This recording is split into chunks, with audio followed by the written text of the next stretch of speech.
At least once a day for the duration of the conference, a meeting was held between the press and Mr. Stephen T. Early, the President's representative, Mr. R.J. Cruikshank of the British Ministry of Information, Mr. George Healy of the Office of War Information, and Mr. David Dunton of the War Information Board. The press was kept informed as to the main subjects of the conversations in progress at the Citadel. 1. Military strategy in the pursuit of the war against Japan after the defeat of Germany. 2. The extent of the British Empire's future part in the war against Japan. 3. Possible choice of a single commander of combined operations in the Pacific. Some 130 correspondents represented a worldwide press. All press material had to pass through censorship before going on the wires.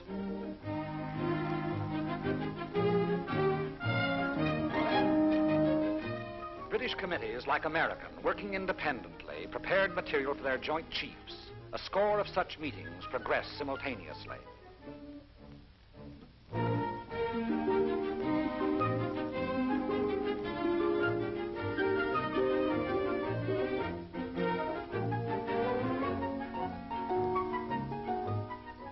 Between meetings in the afternoon, the British delegates repaired to the foyer of the Chateau dining room to have tea.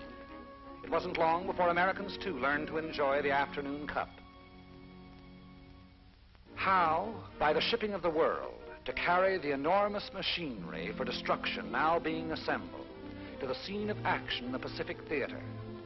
This logistical problem in the war against Japan represented by far the greatest problem confronting the Joint Chiefs of Staff. Plans and recommendations were adapted to fit changes in the overseas situation, reports of which came constantly through the message center. The combined Chiefs of Staff. Facing camera, the Americans. Back to camera, the British. Major General Cuter, Major General Handy, Commander Coolidge, Lieutenant General Somerville, Brigadier Cornwall Jones, General Arnold, Major General Hollis, General Marshall, General Sir Hastings Ismay, Brigadier General McFarland, Marshal of the RAF Sir Charles Portal, Admiral Leahy, Field Marshal Sir Alan Brooke, Admiral King,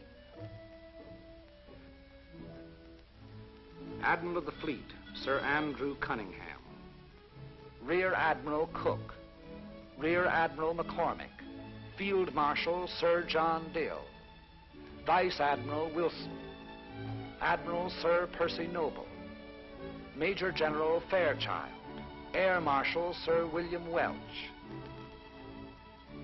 Lieutenant General Macready, Captain Graves.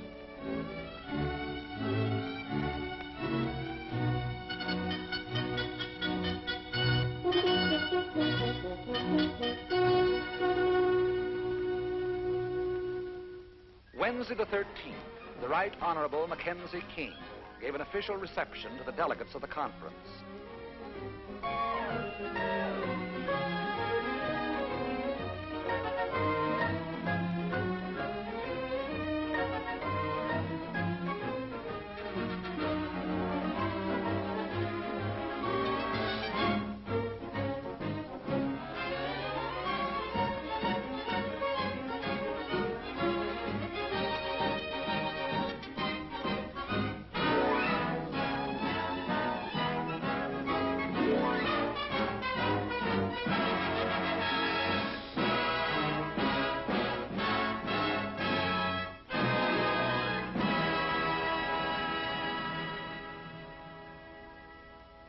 The conference lasted until Saturday, the 16th of September, on which final day the two leaders posed for photographs with their military chiefs of staff.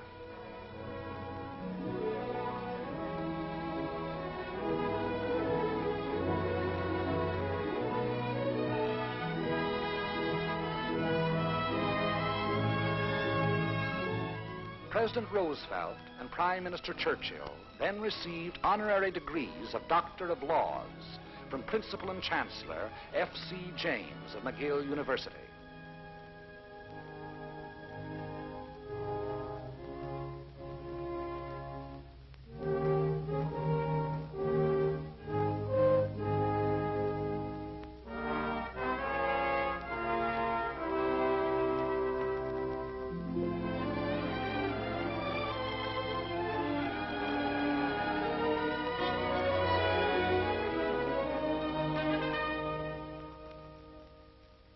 Once again, the members of the press were admitted for a final statement which would conclude the conference. These were the results of the conference as expressed by the two leaders. 1. The strategy in the Pacific had been determined. Information regarding the nature of that strategy could not, of course, be communicated at this time. 2. The part that Britain would play was to be as great and complete as the shipping of the world would allow.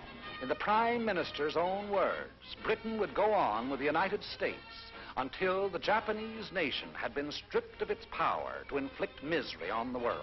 3. By the very nature of Pacific geography, with its enormous distances, the command could not be invested in any single individual. After the conference, members of the press hurried to meet their deadlines.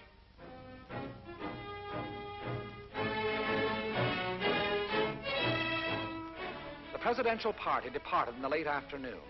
According to the president, the outstanding thing about the Second Quebec Conference had been the small period of time required, 4 days, for British and Americans to reach perfect unanimity of purpose.